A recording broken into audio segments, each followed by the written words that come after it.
नाही. ह्या लोण्याचा गोळा वर आला की तांब्याच्याच भांड्यामध्ये त्याला बिना कलईने तांब्याच्या भांड्यामध्ये त्याला वितळवलं जातं त्या लोण्याच्या गोळ्याला, आणि ते जे तूप झालं त्याला शुद्ध गावरान गाईचं तूप म्हणतात. आता हे तूप काय किलो मिळतं माहिती का तुम्हाला? 2400 रुपये किलो. आणि तुम्हाला जर हे तूप खायचं असेल, घ्यायचं असेल आयुर्वेदामध्ये, म्हणजे आयुर्वेद तुमच्या औषधीसाठी तुम्हाला लागणार असेल, जर डॉक्टरने सांगितलं असेल की काही तुम्हाला आयुर्वेदिक औषधी चालू आहे, तर त्यासाठी जर तुम्हाला शुद्ध गावरान गाईचं तूप सांगितलं असेल तर जा कुंडलेश्वरला, तुम्हाला शुद्ध गावरान गाईचं तूप मिळेल. या पद्धतीने शास्त्रोक्त पद्धतीने तयार केलेलंच. बरं, भरतात पण नंतर काही अशा प्लास्टिकच्या बरण्यामध्ये नाही. बरं, एक स्टेप सांगायची राहिली. तूप तयार झाल्यानंतर त्यातच गार होऊ द्यायचं आणि काचेच्याच बरणीमध्ये तूप भरायचं. प्लास्टिक मध्ये हे झालं शुद्ध गावरान गाईचं तूप. इतकी भारी टेस्ट लागते या तुपाची. काय करता तुम्ही दुसऱ्या गोवर्धनला न सरस्वतीला न दत्तला? तुम्ही म्हणाल 2400 रुपये किलो जर आहे तर त्याची टेस्ट तशीच अशी ना ताई. काही लोक आपल्या संस्थेवरून औषधामध्ये औषधीसाठी नेतात आणि वापरतात. काही लोक श्रीमंत आहेत. जळगाव मधले लोक सर्व श्रीमंत आहेत. कोणी गरीब आहे का इथे? कोणीच गरीब नाहीये. तुम्ही जरी महिन्याचं 1 किलो तूप ते 2400 रुपये किलोचं खाल्लं तरी चालतंय. दुसऱ्या गोळ्या औषधी घ्यायचं काम पडत. अतिशय चांगलं आणि शास्त्रोक्त पद्धतीने बनवलेलं तूप. मग या राजाच्या राज्याभिषेकासाठी शुद्ध गावरान गाईचं तूप त्या ठिकाणी ब्राह्मणांनी देश विदेशावरून त्या ठिकाणी दूर दूर लांबून जमवलं आणि राजाचा राज्याभिषेक सोहळा त्या ठिकाणी झाला. पृथू हा राजा झाला. आता राज्याचं राज्यकारभार कसं असावं त्या पद्धतीने हा पृथू राजा नगरातल्या लोकांना अतिशय आनंद देतो. सर्व प्रजेच्या लोकांना सुखाने समाधानाने त्या ठिकाणी सांभाळतो. आणि पुढे याच पृथू राजाची राज्य करत असतानाची कथा या ठिकाणी मैत्रेय ऋषी विस्ताराने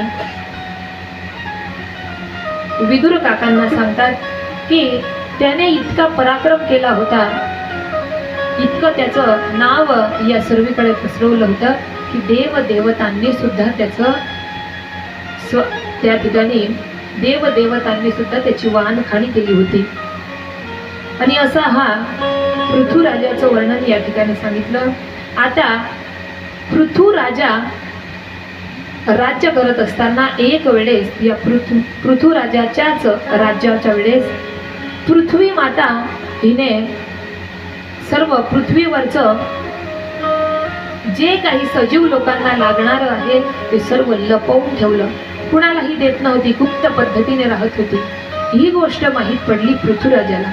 त्यावेळेस विदुर काका प्रश्न करताय, म्हणे मैत्रेय मुनी, पृथ्वी तर अनेक रूप धारण करू शकते, मग तिने या ठिकाणी गाईचंच रूप का धारण करून त्या ठिकाणी पृथ्वीने तिचं दोहन केलं? किंवा वासरू कोण बनलं? त्या पृथ्वीने या ठिकाणी ती तर उच्च सखल स्वभावाची आहे. म्हणजे पृथ्वीचा जो भाग आहे उच्च सखल म्हणजे काय? शास्त्रीय भाषेमध्ये उच्च सखल या शब्दाचा अर्थ असा की पृथ्वी ही आपल्याकडे कशी दिसते? फुगीर दिसते ना. आपल्या भागामध्ये पृथ्वी कशी आहे? फुगीर आहे, म्हणून तिला उच्च सखल असं म्हटलं जातं. मग ही स्वतःच उच्च सखल असताना ही अशी का वागली? त्यावेळेस सांगितलं, मैत्रेय मुनी सांगतात, ब्राह्मणांनी महाराज पृथ्वींचा राज्याभिषेक तर केला, प्रजेचं रक्षण म्हणून जाहीर केलं, परंतु काही दिवसांमध्येच पृथ्वी ही अन्नहीन झाली. मग भुकेमुळे जे काही सजीव होते, जे व्याकुळ होऊ लागले, जीव जे होते ते भुकेमुळे काही काही लोक त्रस्त होऊ लागले. त्यावेळेस जी झाडं होती ती झाडी आपापसामध्ये मान टाकून त्या ठिकाणी मुरझळू लागले. त्यावेळेस हे राजा काहीतरी करा आणि या सजीव लोकांचं असं कृत्य होणार नाही अशी काहीतरी तुम्ही लवकरात लवकर व्यवस्था करा. आम्हा सारख्यांना क्षुधापिडा तुम्ही लवकरात लवकर आणून द्या आणि आमचं दुःख दूर करा असं पृथू महाराजांजवळ सर्वजण बोलू लागले. त्यावेळेस मैत्रेय ऋषी सांगतायत, पृथ्वीने स्वतःचं अन्न औषधी आपल्यामध्ये का बरे लपवून ठेवले असतील, हा विचार पृथ्वीराजा करतोय. अन्नाचा अभाव का होतोय, हिने औषधी सुद्धा आपल्यामध्ये लपवून ठेवल्या. जीव चराचर सृष्टी हिच्यावर राहतात तर हिने हे कृत्य का करावं. त्यावेळेस त्या पृथ्वीराजाचे डोळे जे रागाने लाल झाले आणि पृथ्वी त्या ठिकाणी जिथे पृथ्वी राहत होती पृथ्वी त्या ठिकाणी गेला आणि धनुष्यावर बाण चढवला आणि त्या ठिकाणी तिच्याशी क्रोधाने बोलू लागला. हे पृथ्वी, तिचा पाठलाग करत करत करत करत पृथ्वी तिला म्हणतोय, शरणागता वत्सल असणारी तू, सर्व धर्म जाणणाऱ्यांमध्ये तुला श्रेष्ठ स्वामीनी आईची उपमा दिली आणि तरी सुद्धा तू प्राण्यांचं रक्षण करणं सोडून तू त्यांच्याच उपभोगातल्या गोष्टी लपवून ठेवते आहेस, हे चुकीचं करते. त्यावेळेस तू का असं करतेस. माझ्या राज्यामध्ये जर कोणी चुकीचं कृत्य केलं असेल तर ते मला सांग, मी त्यांच्याजवळ जाऊन सांगतो. परंतु तू दीन वत्सल जर स्वतःला म्हणवून घेते तर हे चुकीचं आहे. त्यावेळेस पृथू म्हणतोय पुन्हा पुन्हा, तू स्त्री असल्यामुळे मी तुला दंड सुद्धा देऊ शकत नाही, परंतु मला क्रोध आलाय कारण माझ्याच राज्यामध्ये जे लोक राहतात ते क्षुधाहीन झालेले आहेत, अन्नहीन झालेले आहेत, त्यांनी माना टाकून दिलेले आहेत. तेव्हा पूर्वी ब्रह्मदेवाने तुला उत्पन्न केलं, तुझ्यामध्ये सर्व बीज आहे, तुझ्यामध्ये सर्व अन्न आहे, तुझ्यामध्ये सर्व औषधी आहे आणि हे सर्व तुझ्यामध्ये असताना तू का बरं त्यांना लपवून ठेवते. हे असं जे आचरण आहे हे दृष्टाला शोभून दिसतं असं अनेक संभाषणाच्या द्वारे पृथ्वीराजा त्या ठिकाणी बोलतो. आता पृथ्वी त्या ठिकाणी बोलते, म्हणे हे पृथ्वीराजा, तू राजा असल्या कारणाने मी तुझा आदर करते. तू जे सर्व बोलला आहे ते मला कळालं आहे, परंतु राजा मी तुला शरण आलेली आहे, मी तुला नमस्कार करते. ध्रुवाच्या वंशामध्येच अंग राजा झाला आणि त्याच्यानंतर वेन पृथू या राजाच्या कथाभाग आपण पाहतोय. पृथूची वंश परंपरा या ठिकाणी सांगितली. मैत्रेय महाराज, मैत्रेय मुनी विदुर काकांना पृथूची वंशावळ सांगतात.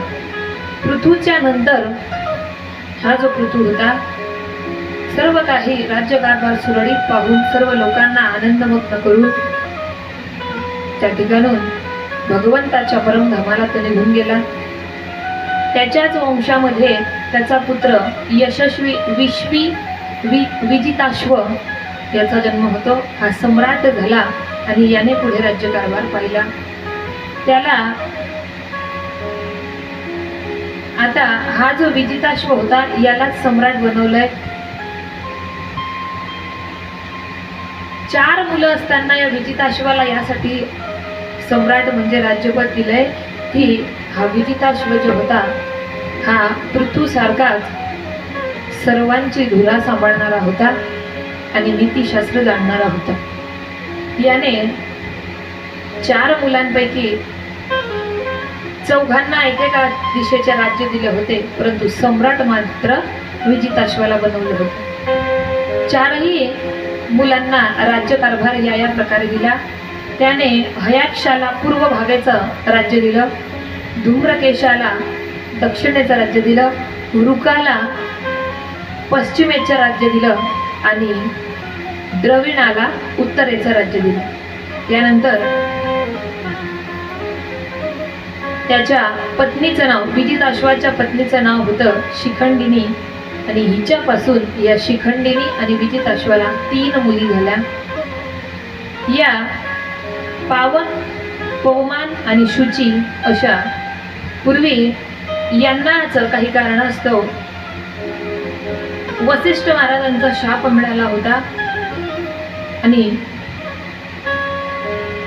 या शापाचा पूर्ण इतिहास असा आहे की एक वेळेस विश्वामित्र मुनींसोबत हे वसिष्ठ महाराजांच्या घरी यज्ञाच्या समारंभासाठी त्या ठिकाणी बोलवलं जातं. त्यावेळेस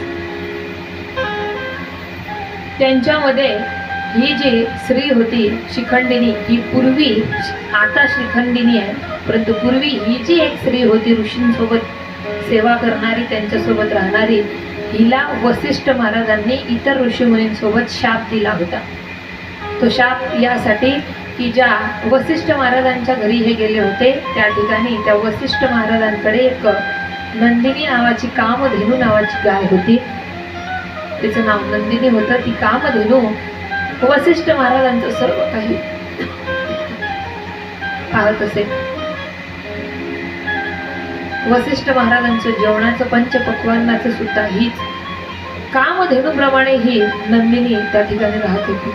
आता ज्या दिवशी समारंभ होता त्या दिवशी या नंदिनीने, म्हणजे या गाईने, त्या कामधेनूने पंचपक्वान्ना सकट सर्व ताट आणि मेजवानी सर्वीकडे सुंदरता आणि सर्व काही तिने